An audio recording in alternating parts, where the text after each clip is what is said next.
আসসালামু আলাইকুম। অসংখ্য ধন্যবাদ আঙ্কেল আপনাকে কথা বলার সুযোগ করে দেওয়ার জন্য। তো আঙ্কেল, সর্বপ্রথমে জানতে চাচ্ছি আপনি কেমন আছেন? আলহামদুলিল্লাহ ভালো আছি। যাক, আলহামদুলিল্লাহ, যা আল্লাহ পাক আপনাকে ভালো রেখেছে। তো আঙ্কেল, আপনার নামটা জানতে পারি? রফিকুল ইসলাম মঞ্জু।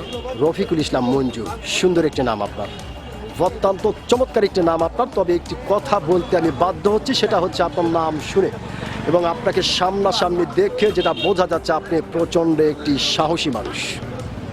এটা কিন্তু আপনাকে দেখেই বোঝা যাচ্ছে।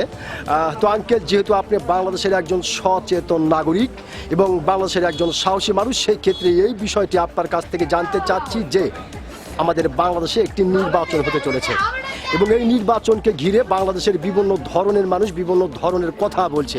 কেউ বলছে এই নির্বাচন আওয়ামী লীগ ছাড়া জায়েজ হবে না, আবার অনেকেই বলছে না, এই নির্বাচন গণতান্ত্রিকভাবে হচ্ছে, সুষ্ঠুভাবে হচ্ছে। তা আঙ্কেল, আপনি একজন সচেতন নাগরিক এবং সাহসী মানুষ হিসাবে আপনার কাছ থেকে জানতে চাই যে আপনি কোনটা মনে করেন? বিসমিল্লাহির রহমানির রহিম। এখন সরকার যেটা চাচ্ছে জি যে আওয়ামী লীগকে বাতিল করে নির্বাচনটা করার জন্য সরকার প্রস্তুতি নিচ্ছে, জি। জনগণ প্রস্তুতি নেয়, জি জি সরকার নিচ্ছে। জি। তা আমরা নাগরিক হিসাবে সরকারের উপরও তো হাত বাড়ানোর ক্ষমতা আমাদের নেই। জি জি এখন সরকারের সিদ্ধান্ত মোতাবেক আমাদের চলতে হচ্ছে, করতে হচ্ছে, করতে হচ্ছে। জি, বাধ্য। বাধ্য।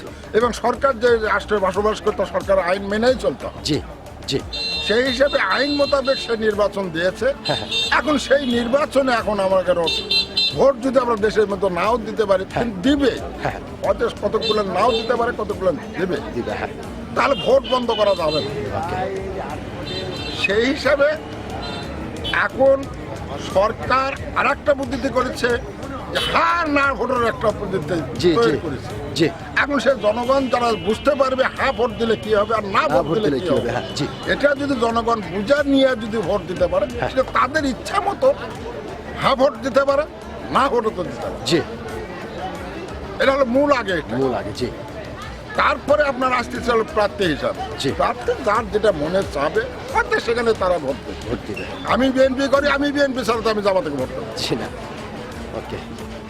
জামাতারা মনে করবে যে আমরা বিএনপি জামাত ছাড়া তো বিএনপি ভোট দেবো। সেই হিসাবে এখন যেটা সামনে আসে 22 তারিখের মধ্যে বোঝা যাবে কি হবে। দেশের পরিস্থিতি কি অবস্থানে আছে। অসংখ্য ধন্যবাদ আঙ্কেল আপনাকে।